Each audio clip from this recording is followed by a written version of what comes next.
It was a turning point for the Muslim League. I remember distinctly that after every meeting, I used to give him a sort of resume of what was happening, and then he would ask me, well, what is Mr. Gandhi doing? Because Gandhi had only recently then been released from jail, and they were both of them trying to keep track of each other's footsteps.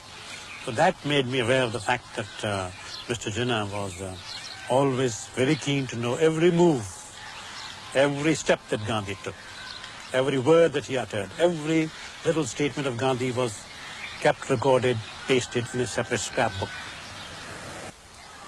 They had nothing to give to one another, except future promises and good hopes, maybe.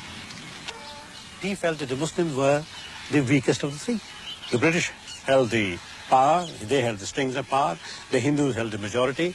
So if there was a democratic system in a free united India, the Hindus would gain everything. So the Muslims could not sort of afford to annoy both.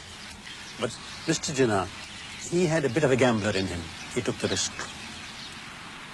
This fact that the Muslims were represented by the Muslim League, and that the sole authoritative representative body of the Muslims of India was the Muslim League. But the Congress was not willing to do it. The Congress, of course, had its own reasons because of its nationalism and because Maulana Abul Kalam Azad, who happened to be a Muslim, was the president of the Congress, so they found it very difficult.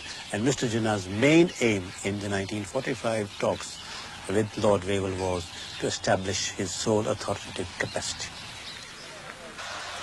There's no doubt about it. At that time, the atmosphere was very much, it had swung very much in favor of Mr. Jinnah as far as the Muslims were concerned.